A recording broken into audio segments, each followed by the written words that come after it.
Je disais, j'ai dit. Imparfait, passé composé. Et parfois, les deux dans la même phrase.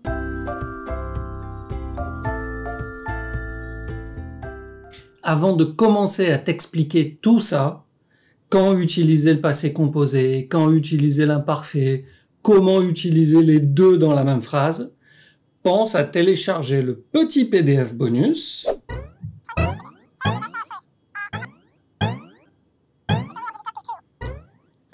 pour retrouver la synthèse de la vidéo, des exercices pour t'entraîner et évidemment la correction. Le lien est dans la description. Avant de voir comment et quand on utilise l'imparfait et le passé composé, d'abord on va regarder comment on les conjugue. Comment on forme la conjugaison. Par exemple, l'imparfait. Comment tu fais la conjugaison de l'imparfait? Très simple. Tu prends la forme nous au présent, tu enlèves la terminaison, c'est-à-dire la fin. Au présent, nous, la fin c'est ONS. Tu l'enlèves et tu as la base pour l'imparfait. Et après, tu mets les terminaisons de l'imparfait. Pour je, AIS. Pour tu, AIS. Pour il, elle, on, AIT. Nous, IONS. Vous, IEZ. Et il et elle au pluriel, AIENT. Alors, ça marche pour tous les verbes, sauf, et oui, il y a toujours un sauf, pour le verbe être. Lui, le verbe être, il est irrégulier. Et tu le sais certainement déjà, il est irrégulier dans presque toutes les conjugaisons. Donc le verbe être, tu dois l'apprendre. Tu ne peux pas te baser sur le nous au présent pour trouver la base à l'imparfait. Non, c'est irrégulier. Les terminaisons sont régulières, bien entendu, mais la base, elle est irrégulière. Et donc, tu as 3 choses vraiment importantes pour faire la conjugaison de l'imparfait.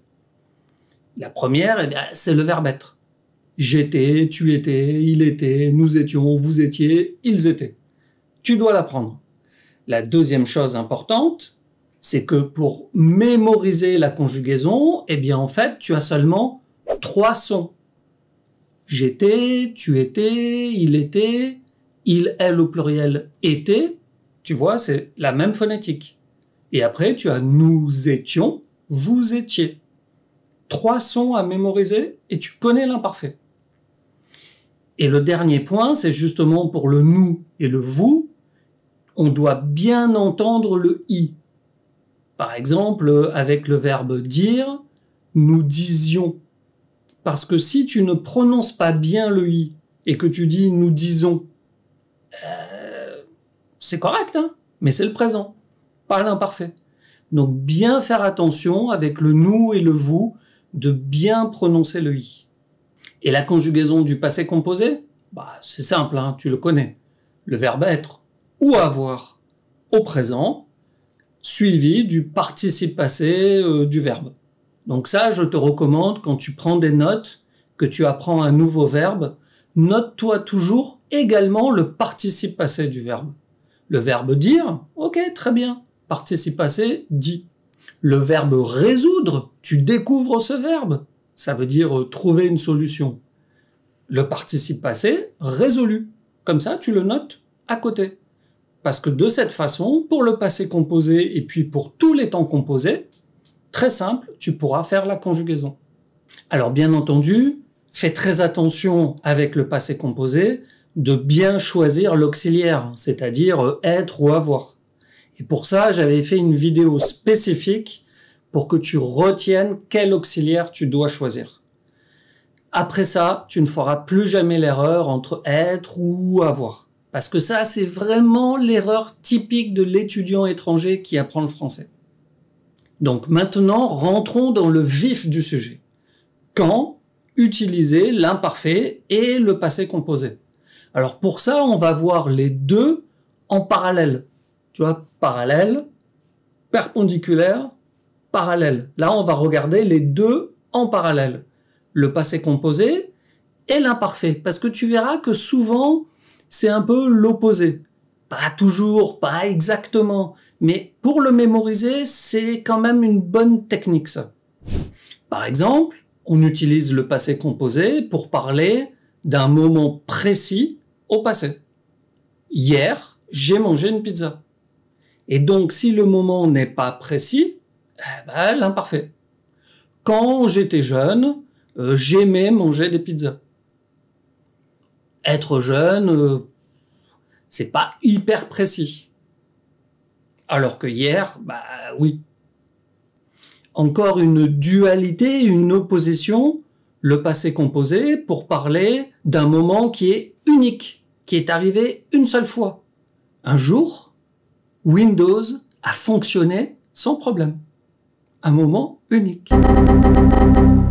Et à l'opposé, l'imparfait pour parler d'une habitude, d'une répétition, une action qui se répète de façon régulière. Tous les matins, nous allions acheter des croissants. Tu vois qu'avec tous les matins, j'indique que l'action se répétait. On utilise également le passé composé pour parler d'un événement qui est fini. En 2018, j'ai préparé une étudiante pour son épreuve de DALF C2. Ça, c'est top niveau. Et en opposition, l'imparfait, pour parler d'un événement qui peut continuer encore aujourd'hui, là, dans le présent. En 2018, je préparais déjà des étudiants pour les entraîner à passer leur examen du DELF. Et également, une utilisation de l'imparfait qui est un peu en opposition, là, du passé composé, par rapport à cet événement fini, c'est qu'on va utiliser l'imparfait pour un événement qui dure. Par exemple, elle attendait le train depuis des heures. Encore une opposition. Le passé composé, quand tu as une succession d'actions. Quand des événements arrivent les uns derrière les autres, les uns après les autres. Ce matin, je me suis levé, j'ai pris une douche, j'ai bu un café, et puis je suis sorti. Tu vois que chaque action se déroule après l'autre. Et au contraire, l'imparfait va permettre de parler d'actions qui se déroulent en même temps, en parallèle. Je portais ma valise et eux, ils rigolaient. Les deux actions se déroulent en parallèle. Les deux derniers points ne sont pas vraiment en opposition. C'est simplement qu'il reste un point pour le passé composé et un pour l'imparfait. Par exemple, on va également utiliser le passé composé pour parler de quelque chose qui était vrai dans le passé et qui très probablement sera également vrai dans le futur. Tu vois, une vérité intemporelle qui ne change jamais. J'ai toujours aimé les frites. Des frites! Des frites! Très probablement, jusqu'à la fin de ma vie, j'aimerai les frites. Pour l'imparfait, une autre raison très fréquente de son utilisation, c'est la description. Décrire quelque chose au passé. Très utile quand on raconte une histoire. Le ciel était bleu, les oiseaux chantaient, le printemps était là. On utilise l'imparfait. À partir du moment où tu fais une description au passé, l'imparfait. Mais tout ça, en général, c'est assez clair pour les étudiants. Bien entendu, il faut l'apprendre au moins une fois, l'avoir vu au moins une fois, s'être entraîné un peu avec des exercices, et je te rappelle le petit PDF bonus, mais ça va, ça pose pas trop de problèmes aux étudiants en général. La difficulté, elle est plutôt dans l'utilisation de l'imparfait et du passé composé dans la même phrase. Et là, parfois, chez les étudiants, c'est un peu...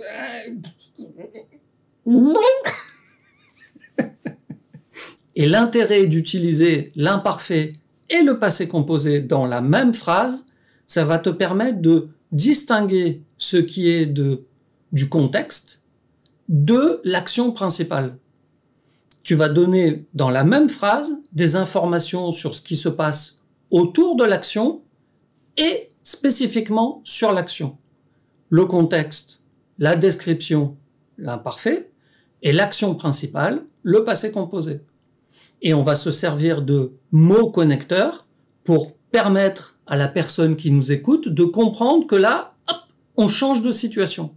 On n'est plus dans le contexte, on est dans l'action principale. Ou alors, on n'est pas en train de parler de l'action principale, on est en train de parler du contexte. Et pour ça, tu as quelques mots connecteurs. On va voir ça tout de suite. Commençons avec un exemple. Hier, je regardais la télévision. On pourrait se dire, oui, mais tout à l'heure, tu as dit, hier, j'ai mangé une pizza. Pourquoi ici, tu ne dis pas, hier, j'ai regardé la télévision? Eh bien, parce que là, je vais utiliser les deux temps. Et donc, pourquoi j'utilise l'imparfait maintenant? C'est parce que je veux poser le contexte. Donc, en utilisant l'imparfait, la personne à qui je parle comprend que je ne suis pas en train de parler d'une action, mais plutôt en train d'expliquer le contexte de la future action qui va arriver. Hier, je regardais la télévision, tu vois, le suspense est en train de monter. Quel suspense! Et là, maintenant, je vais utiliser un mot connecteur pour dire, hop, on va passer dans l'action principale. Quand, tout à coup, lorsque, soudain, brusquement, tout d'un coup. On a plusieurs synonymes, mais là, tu as eu les principaux. Et maintenant, je passe à l'action principale. Tout ce suspense pour parler maintenant de l'action principale. Quelqu'un a sonné à la porte. Waouh, ça c'est de l'action principale. Mais en tous les cas, l'idée est là. Je donne le contexte. Hier, je regardais la télévision quand quelqu'un a sonné à la porte. En disant cette phrase avec les deux temps imparfait, passé, composé, je veux bien te dire qu'il y a une action de contexte et il y a une action principale. Et grâce aux deux temps, eh bien, tu comprends quelle est l'action de contexte, quelle est l'action principale. Et bien entendu, ça, c'est toi qui décides quand tu parles. Il faut juste que la phrase globale ait du sens, qu'on comprenne, tiens, là, il utilise l'imparfait pour donner le contexte, mais c'est bizarre. À partir du moment où ta phrase a quand même du sens, aucun problème. Tu peux dire ce que tu veux. Tu as toutes tes actions de contexte à l'imparfait, ou une seule action, un mot connecteur, quand, tout à coup, lorsque, soudain, etc. Et maintenant, ton ou tes actions principales au passé composé. On va essayer de faire ensemble une phrase à partir d'informations. L'action 1, Gwendoline marchait dans la rue. Ça, c'est l'action de contexte. L'action 2, qui va être notre action principale, un jeune au téléphone bousculait Gwendoline. Donc maintenant, prends quelques instants, fais pause sur la vidéo pour essayer de former la phrase complète avec imparfait et passé composé.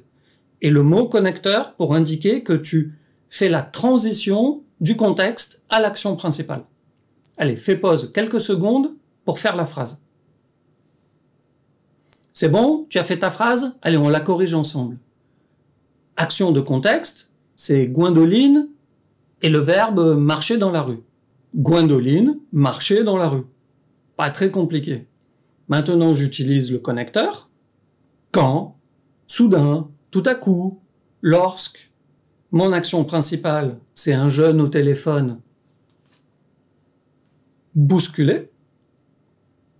Gwendoline. Un jeune au téléphone, donc bousculé, verbe du premier groupe.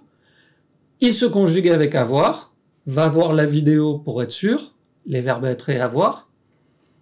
Un jeune au téléphone a bousculé Gwendoline. Voilà.